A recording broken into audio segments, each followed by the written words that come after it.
Hello everyone, so I've wanted to make this video for quite a few days, but I wasn't completely sure about what I wanted to say, but I think I know what I want to say now. I want to start off by saying that I absolutely think that we need gun control in this country.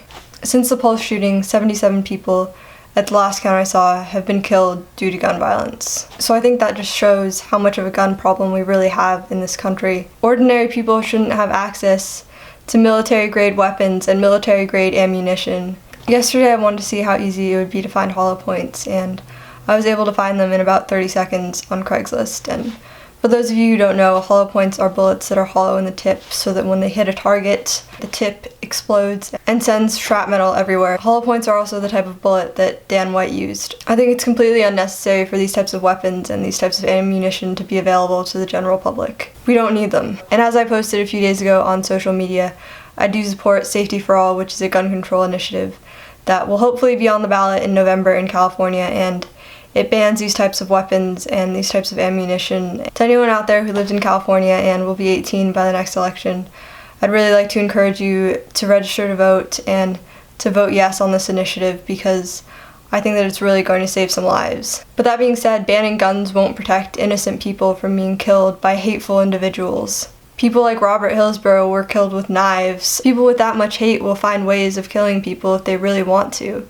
So I think that this is really more about our culture. I believe that there's mostly good people in this world, but there are also bad people, and there's also a lot of hate. In my life, I've witnessed a lot of bullying and I've witnessed a lot of hate. People have tried to get me to hate other people and to bully other people, but that's just not what I believe in. I think that it's so terrible how we're taught to hate people who are different from us or people who have different beliefs from us. There are absolutely people out there that I don't particularly like or that I don't particularly agree with, but they still deserve to live their lives just as I do. If you're an adult, kids will really listen to you and really take what you say seriously. So make sure that you're being a good influence and that you're teaching them to love other people and to be compassionate and not to hate. I was talking about Hillsborough earlier, and he was murdered by a 19-year-old. Cordova was 19 when he stabbed him to death, and I'm going to be 19 in a few months. As a culture, we need to prioritize respecting and accepting other people. I've already forgotten a lot of the things that I've learned in school, but the lessons that really stuck with me were the ones that teachers taught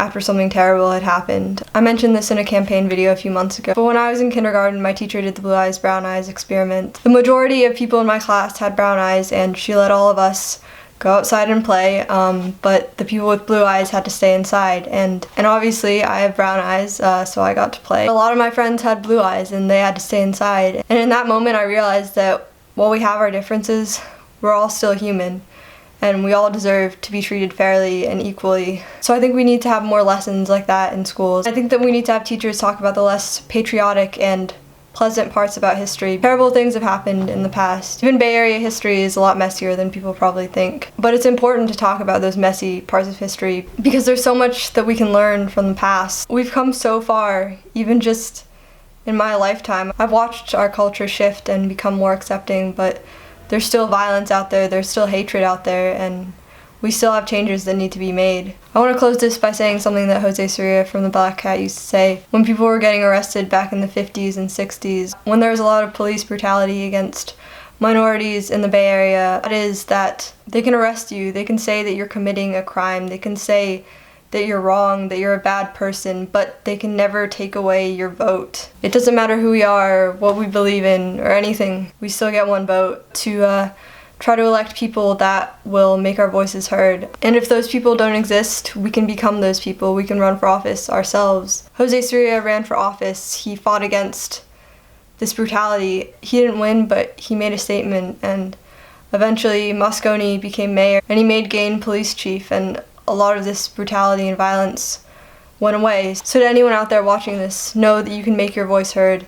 Know that you have a voice and that it matters. I think we owe it to the families of the Pulse victims to actually do something about this. It's nice to tweet and post videos and pray and share our thoughts, but if we want to prevent shootings from happening in the future, we need political reform. And it can absolutely happen if we make our voices heard. So I hope you all got something from this video. Feel free to share your thoughts down below, and I would really appreciate it if you could share this video if you do agree with what I said, and I'll see you all with a more upbeat video on Sunday. Goodbye.